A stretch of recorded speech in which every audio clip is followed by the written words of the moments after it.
First Contact and Resistance. The massive warship Fang of Conquest emerged from hyperspace like a predator breaking through the surface of still water. Its obsidian hull absorbed starlight rather than reflecting it, creating a silhouette that struck terror into countless civilizations across 3 galactic arms. On the command deck, Supreme Hunter Vrex stood with his clawed hands clasped behind his back, 6 amber eyes fixed on the view screen. "Another world to add to our collection," he said, his voice a rumbling bass that reverberated through the deck plating. The Morseth had conquered 17 species in their relentless expansion. Each fell in a predictable pattern. Initial resistance, followed by capitulation once they understood the futility of fighting against the galaxy's perfect predators. The Morseth biology was honed through millions of years of evolution. Enhanced reflexes, unparalleled strength, natural armor, and senses that could detect fear pheromones from orbit. Their warrior culture turned these natural advantages into an unstoppable military force. "Supreme Hunter, we've detected an outpost on the 4th planet," reported First Claw Thex, her scaled head bowing slightly. "It appears to be a mining operation." "Primitive?" asked Vrex. "Technology suggests early interplanetary capability. No energy shields, basic pulse weapons. The species is unknown to our records." Vrex's mouth, filled with rows of serrated teeth, formed what passed for a smile among the Morseth.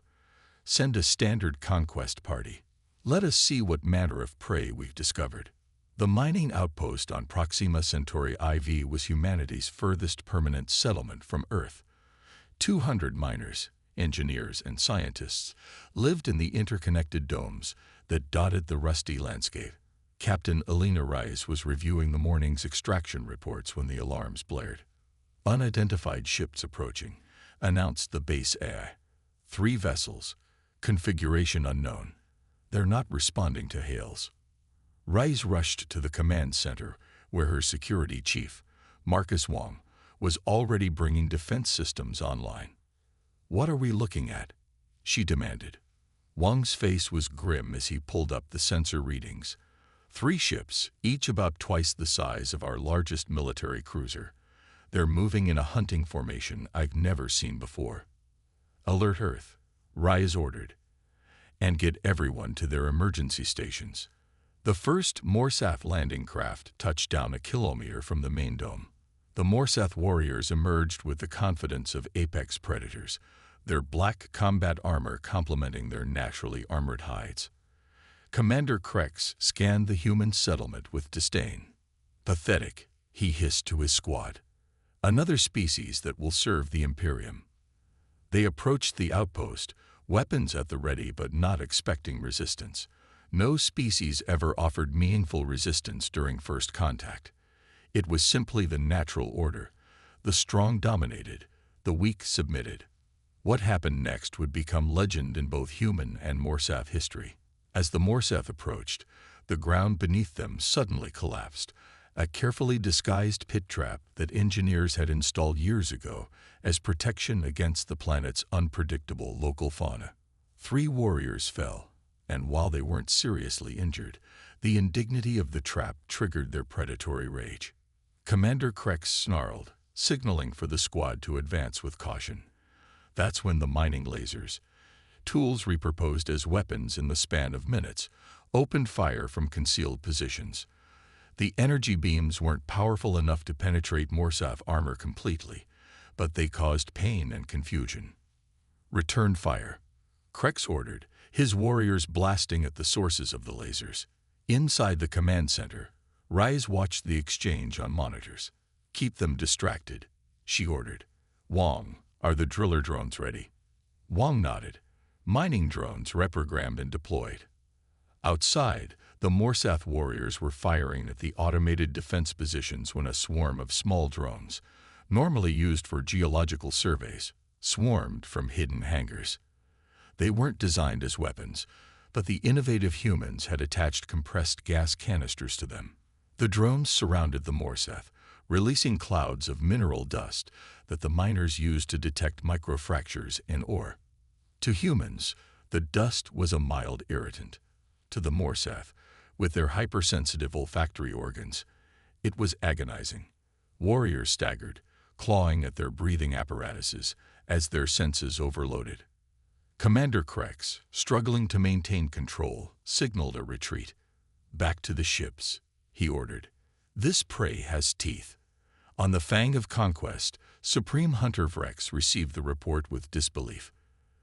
They were driven back by mining equipment. First Claw Thex shifted uncomfortably. "The creatures appear to be highly adaptable, Supreme Hunter." They repurposed their tools as weapons with remarkable speed. "Interesting," Vrex said, his 6 eyes narrowing. "Perhaps these humans will provide more support than we anticipated. Prepare a full combat deployment." Back at the outpost, Captain Rice was coordinating evacuation procedures. "The emergency transponder is broadcasting on all frequencies," Wong reported. "Earth fleet should receive our distress call in about 4 hours." "We won't last 4 hours," Rice said grimly. "But we can make sure Earth knows what they're facing." She activated the base-wide communication system. "All personnel, this is Captain Rice. We've encountered hostile alien forces. Our priority is to gather as much intelligence about them as possible and transmit it to Earth. Every observation, every weakness, every tactical pattern, it all matters." Over the next hour, the miners and scientists of Proxima Centauri IV fought a desperate delaying action. They weren't soldiers, but human ingenuity proved to be a formidable weapon. They reconfigured atmospheric processors to create vision-obscuring fogs. They used industrial magnets to disable Morsath weapons. Each defensive measure bought precious minutes to compile and transmit data to Earth. On the Fang of Conquest, Vrex watched with growing fascination. "They're not trying to win," he realized aloud. "They're gathering intelligence." For the first time in his long career of conquest, Vrex felt something unfamiliar, a flicker of uncertainty. Captain Rice stood in the command center as the final evacuation shuttle prepared for launch. Only she and Wong remained. "Data packet is at 97% transmission," Wong reported. 2 minutes until completion." Outside, the Morsath forces had breached the outer dome and were systematically destroying the defensive positions. "Go to the shuttle," Rice ordered Wong. "I'll ensure the transmission completes." Wong hesitated, then nodded sharply. "It's been an honor, Captain." As Wong raced for the escape shuttle, Rice locked down the command center. On her screen, she watched the Morsath warriors approaching. They moved with predatory grace, confident in their victory. The data transmission counter ticked upward. 98%, 99%. The door to the command center shuddered under the impact of Morsath weapons. "Transmission complete," announced the base eye. Rice smiled grimly and activated the base's self-destruct sequence. As Commander Krex burst through the door, she met his alien gaze without fear. "You should have stayed in your part of the galaxy," she said. The explosion obliterated the command center and damaged several Morsath vessels. In orbit, the Fang of Conquest recorded the detonation. "Fascinating," Vrex said. "They chose destruction over capture." He turned to First Claw Thex. "Chart a course to the human homeworld. I want to see what these creatures are truly capable of." The lone escape shuttle, carrying Wong and the survivors, streaked away from the dying outpost, broadcasting a warning to all of humanity. First contact had occurred, and it had gone terribly wrong. But the sacrifice of Captain Rice and the ingenuity of the outpost crew had given Earth something precious. Time to prepare. As news of the alien threats spread across Earth, humanity faced its greatest challenge. War was coming, a war against predators who had never known defeat. But humans were about to prove they could be predators too. The turning point.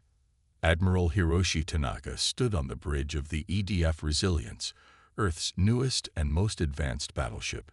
6 months had passed since the Proxima Centauri incident, 6 months of frantic preparation as humanity readied itself for the coming storm. "Status report," he ordered, his voice calm despite the weight of responsibility. Commander Sofia Alvarez responded crisply. All Earth Defense Fleet vessels are in position, Admiral. Mars and Luna defense grids are at full power. Civilian evacuations to the underground shelters are complete. Tanaka nodded, studying the tactical display. 200 ships, everything from military vessels to repurposed cargo haulers, formed Earth's first line of defense. It wouldn't be enough against the Morsath fleet, which intelligence suggested numbered in the thousands. But humanity had never relied solely on numbers. "Sir," called out the sensor officer, multiple hyperspace signatures detected at the edge of the solar system. "It's them." On the main view screen, space seemed to fold as the Morsath war fleet emerged from hyperspace.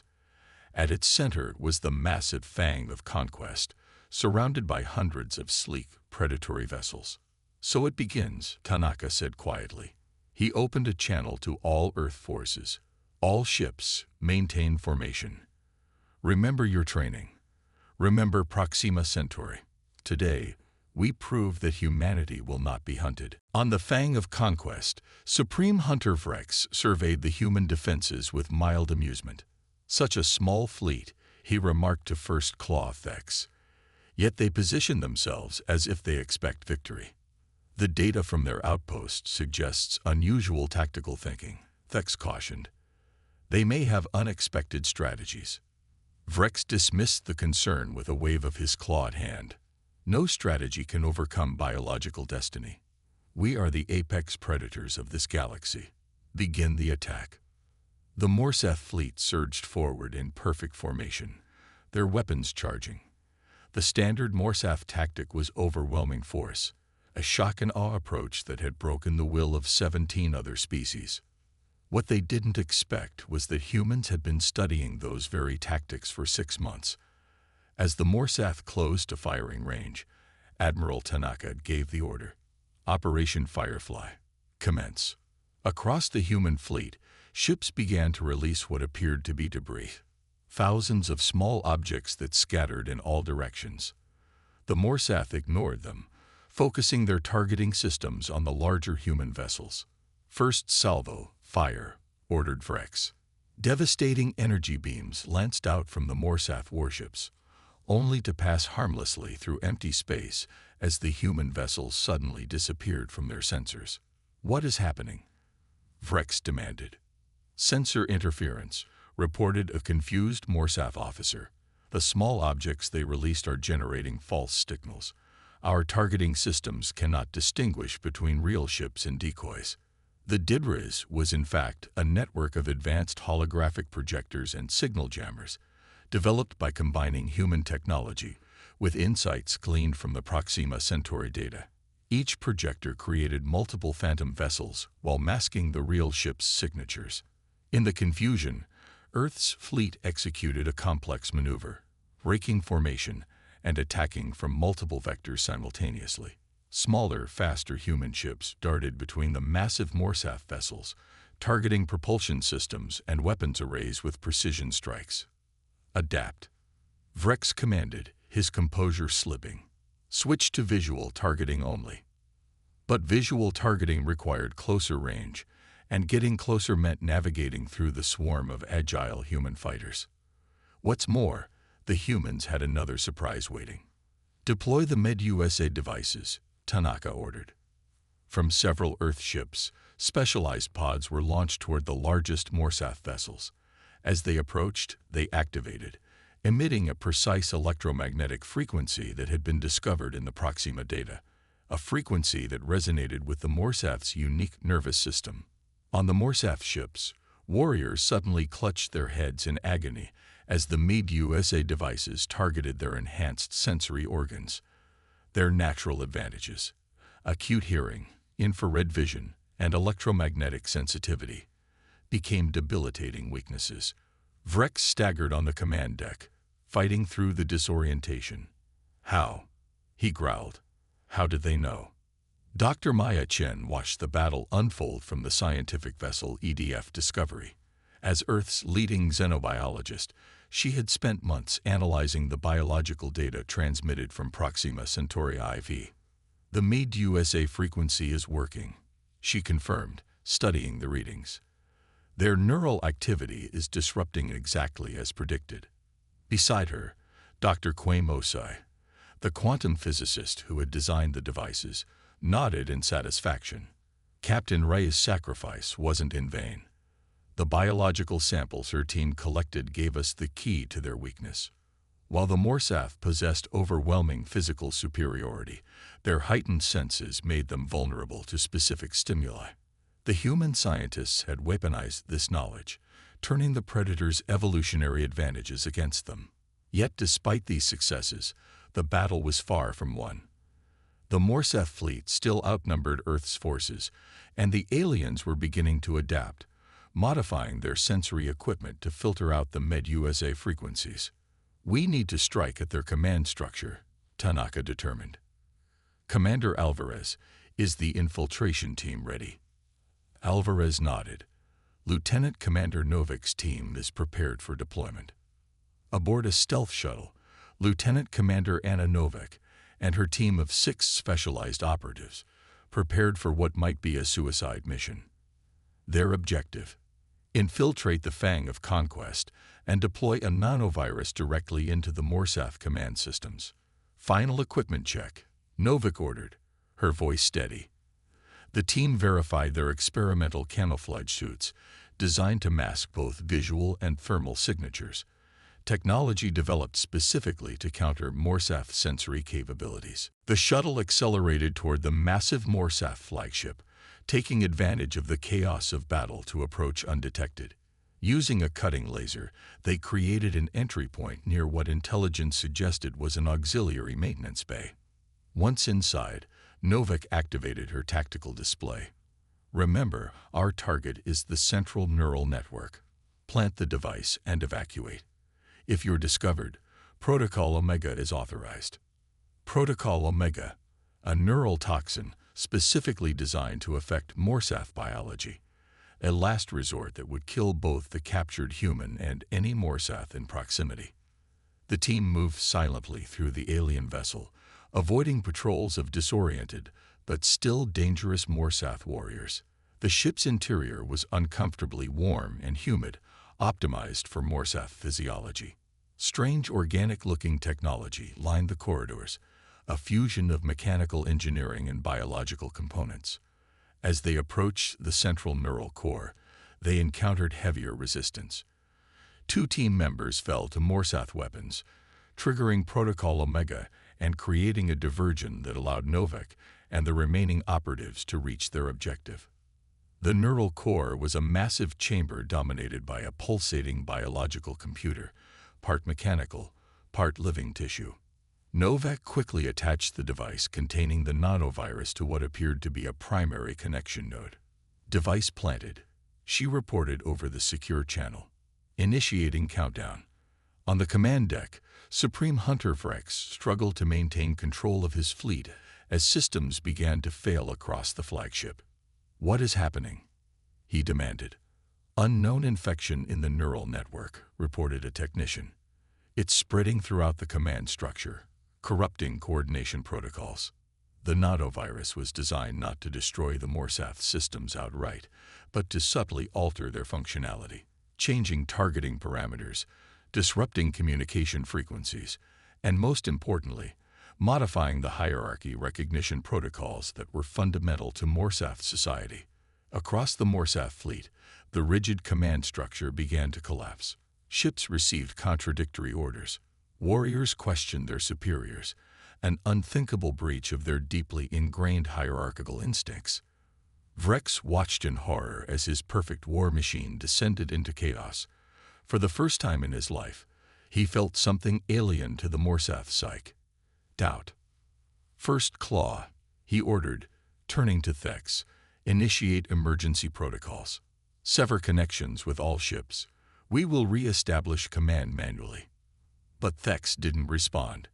Instead, she looked at Vrex with an expression he had never seen directed at a Supreme Hunter: challenge.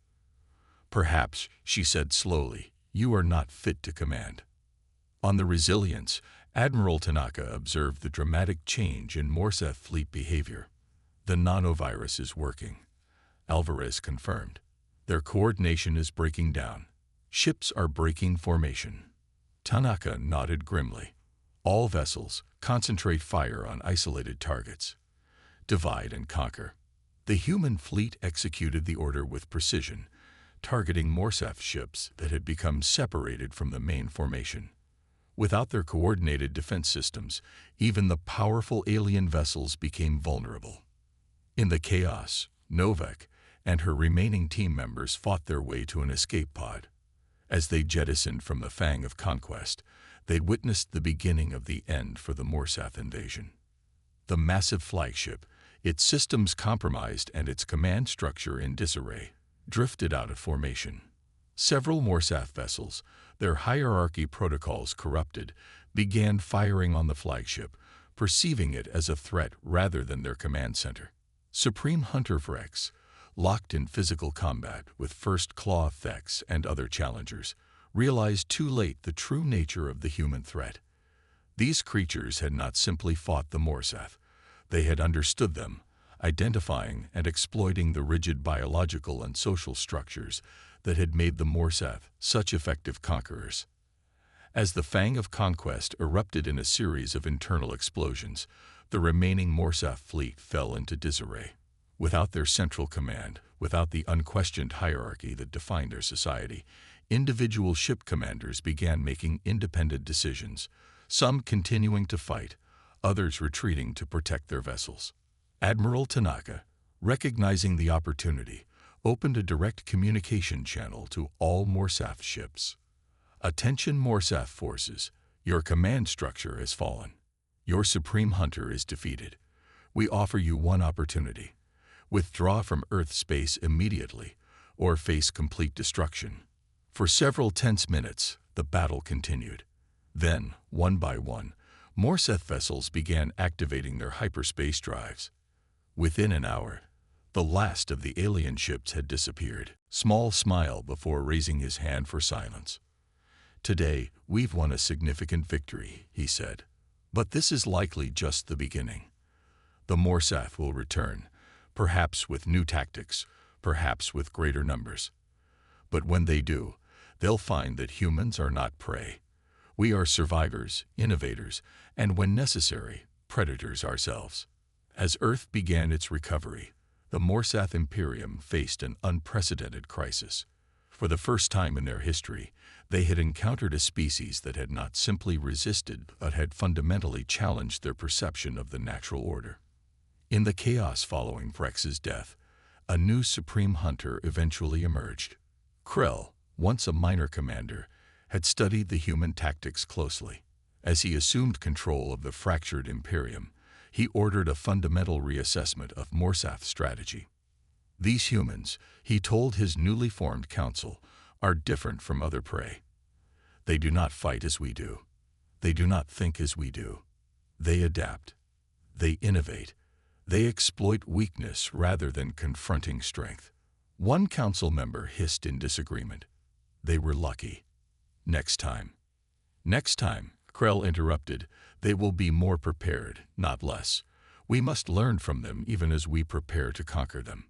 In Earth's lunar colony, Lieutenant Commander Novak stood before a memorial to those lost at Proxima Centauri IV. Captain Ray's name was prominently displayed. "We did it, Captain," she whispered. "We showed them humans aren't easy prey." Admiral Tanaka joined her, his expression somber. "The intelligence services report Morsath activity at the edge of our detection range. They're watching, learning." Novak nodded. "So are we." Humanity had survived its first encounter with the galaxy's apex predators, but both species knew this was merely the opening chapter in a longer struggle. The Morsath had encountered a species that challenged everything they thought they knew about the natural order, while humans had glimpsed the dangers that waited among the stars. Yet in facing this existential threat, humanity had demonstrated its greatest strengths. Not overwhelming force or biological superiority, but adaptability, cooperation, and the innovative spirit that had taken them from stone tools to the stars. The galaxy's ultimate predators had finally met their match.